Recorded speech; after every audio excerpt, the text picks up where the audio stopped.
Lau kila mtu angekuwa anashughulika na mambo yake binafsi na akaacha yale ambayo hayamhusu, kiukweli tungekuwa tunatatua nusu ya matatizo yetu, ama tungekuwa tunayatua nusu ya matatizo yetu kwenye maisha tunayoishi. Kubeba yale ambayo hayakuhusu ni kubeba mzigo kwenye maisha yako, mzigo ambao ni mzito sana, kwa sababu unafikiria vya mtu na unaacha muda ule kutumia kufikiria vya kwako. Tungejipanga kufikiria vile ambavyo vinatusibu kwenye maisha yetu na kutafuta utatuzi uliokuwa sahihi ili kuweza kuendelea na maisha yetu.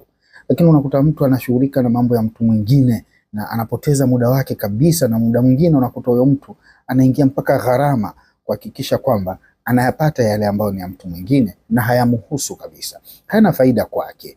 Lakini akideal na mambo yake na akahakikisha kwamba anatafuta utatuzi wa yale ambayo yanamsibu kwenye maisha yake, mengi angekuwa anayatua na asingekuwa yanamsumbua. Maradhi mengi ambayo wanadamu tunayapata, frustration nyingi ambazo wanadamu tunazipata ni kuchungulia maisha ya mtu mwingine na kuyatamani yale maisha.